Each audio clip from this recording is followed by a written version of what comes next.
ايه ده يا بوي؟ انت لسه عايش؟ جرى ايه يا دحش؟ انت في حد يقول لابوه انت لسه عايش؟ مش قصدي والله يا بوي، انا افتكرت هاجي الاقيك ميت. شوف الجاموسة اللي جاي يفول عليا بكلامه الماسخ ده. يا بوي انت مش اتصلت عليا امبارح وقلت لي انك بتموت، وان عمي ومراته هما اللي حطولك السم في الاكل؟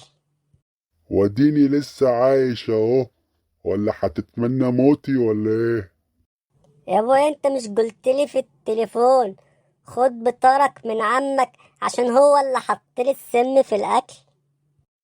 لا، ما انا طلعت لخبطت في الاكل شوية، بس الحمد لله لما شخيت ارتحت.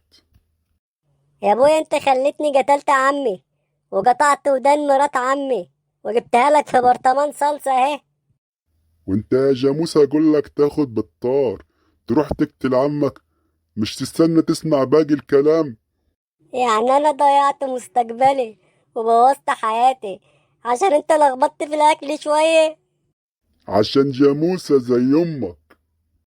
ده انا كنت هتجوز بنت عمي. خلاص خلاص، انت هتندب زي النسوان. طب اعمل ايه انا دلوقتي؟ اقول لك يا ولدي، انت تهرب خالص. هروح فين؟